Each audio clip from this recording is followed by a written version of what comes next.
The Tale of Keo by poet Nguyễn Du is regarded as the masterpiece of Vietnamese literature.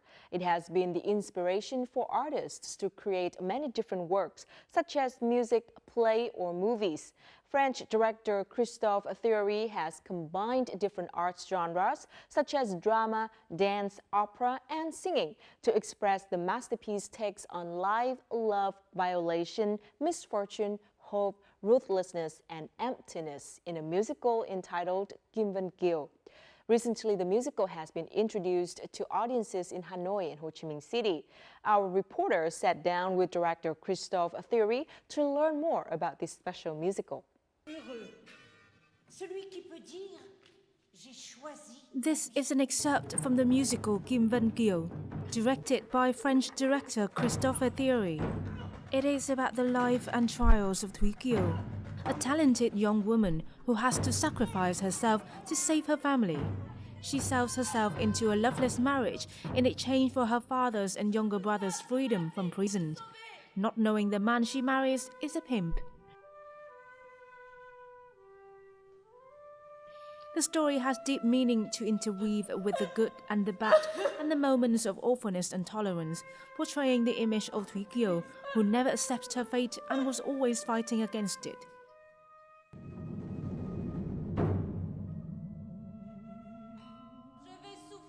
So first of all, thank you, Director Christophe Thiry, for joining our show today.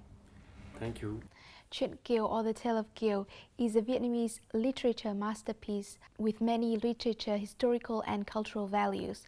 So even for Vietnamese, it is hard to translate the word into other artistic forms such as music, stage or cinema. So why did you choose to bring such a rich and extraordinary work on the musical stage? I had never heard of the Tale of Keo until a Vietnamese friend of mine, who knew my job as a director well, had told me about it. Immediately after I finished reading the work, I knew it was a masterpiece. At first, I felt quite reserved, as I didn't know the Vietnamese culture very well. The work has so much literary value that it was a challenge to adapt it for the stage. I thought about Shakespeare, someone I admire a lot. His works have all the necessary theatrical elements, such as the determination, poem, love, hope, and philosophy. The Tale of Keo has them all too. We were very determined to adapt the work in the hopes that Vietnamese people living in France would have the chance to experience a part of their culture here, especially those who were born and raised in France and don't know about the Tale of Keo. It's a pity that the majority of young people today are attracted to TV, video games and smartphones, but not literature. It must take a lot of time and great effort to adapt the Chuyện Kiều for musical stage. So can you share with us what did you do to create this performance? We spent a year researching and creating the musical. We frequently faced difficulties. First of all, this is a literary masterpiece, so we had to omit several sections while keeping the originality and integrity of the work. We can't perform an unfinished work. I think that omitting several sections to create the play was the most time-consuming task. Another difficulty was the music, as I wanted to create a bridge that connects Vietnamese and European culture, past and present. That is the role of the director. I always try to find details that have universal meaning and humanitarian values that viewers can empathize with while respecting the spirit of the original work. These are excerpts from the musical Keo, where Keo meets Tu Hai. French director Christophe Thiry has cleverly integrated the lyrics of the old song Dạ Cổ Hoài Lang, or Night Song for Missing Husband, to express the feelings of the main character Keo. In order to express the exact emotion of this song, I listened to many Vietnamese artists singing Dạ Cổ Hoài Lang and learned to sing like a Southern Vietnamese. The director combined different art genres such as drama, dance, opera and singing. In addition, a number of Vietnamese instruments were used in the musical, creating a contrast to the French-style opera, resulting in a completely different experience for Vietnamese audience.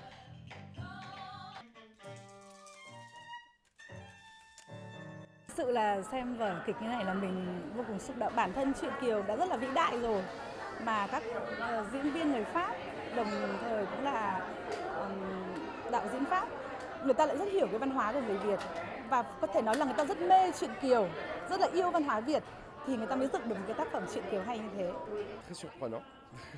I'm very impressed not only with the combination of traditional and contemporary music, but also with the vision of the director and artist in selecting and choreographing the most striking chapters to put on stage today. In the musical, the main character Keo is performed by a number of artists of different nationalities. This represents women in the world who suffer. Nguyễn Du's Tale of Keo has been translated into more than 20 languages and is cherished for its creativity, independent thinking and distillation of Vietnamese culture, as well as its inspiration for people, especially women, to seek their true happiness. The musical is the unique combination of opera and pop music, Western musical, and many Vietnamese musical, such as drums, bamboo flutes, and Vietnamese monochord theatre. How did you create a harmonization among all these elements? I had some musicians help me with the music. We used jazz, pop, and classical music. The two Vietnamese artists, Mai Thanh Sơn and Mai Thanh Nam, helped out a lot about using Vietnamese music in the musical. They gave us a lot of precious advice. We made adjustments, and the actors and actresses helped complete the music. That's a success to me. However, combining the Vietnamese and Western musical instruments was not an easy thing to do. At first, we thought it was impossible. However, in the end, we found a way to match them together. What was the most difficult part in creating this musical? As a director, I have a lot of pressure when creating performances. I'm afraid that the audiences don't understand or don't like my work. With The Tale of Keo, I wanted to portray the work from a new, modern perspective, but still remain very loyal to the original work. There are only 8 actors and actresses, and there are about 25 characters, so some of them had to play multiple roles. I tried to bring the most important characters from The Tale of Keo into the play. Changing role was both difficult and easy for the actors and actresses. That's what their job is about, after all. They have to be flexible and able to change to their role promptly, as the musical is only 1 hour and 40 minutes long. Gulli François, for example, performs 3 roles, Kim Trọng, Thúc Sinh, and Từ Hai. This might confuse audiences. However, with the subtitles, audiences can recognize which role he's performing easily. Sometimes this makes them feel more excited. What have you learned from The Tale of Keo, and what are the most important values of the work? We always learn a lot from the work that we create and perform. For me, the important thing when directing a piece of work is how to make it impress not only the audiences, but also us, the artists. The Tale of Keo is a work that contains profound human philosophies. I personally have learned a lot from it. That is, impermanence and fragility of life. Life is always full of surprises, but what to do with it is your choice. You can create good things in your life or live a life full of hatred. The choice of hatred and alienation may be easier, but fighting for good is the better choice. The work also taught me that we need to always be patient and believe in the wisdom of the universe and destiny. So again, thank you so much, Christophe Thiry, for joining our show today, and we wish that your project will achieve much success in the future. Thank you.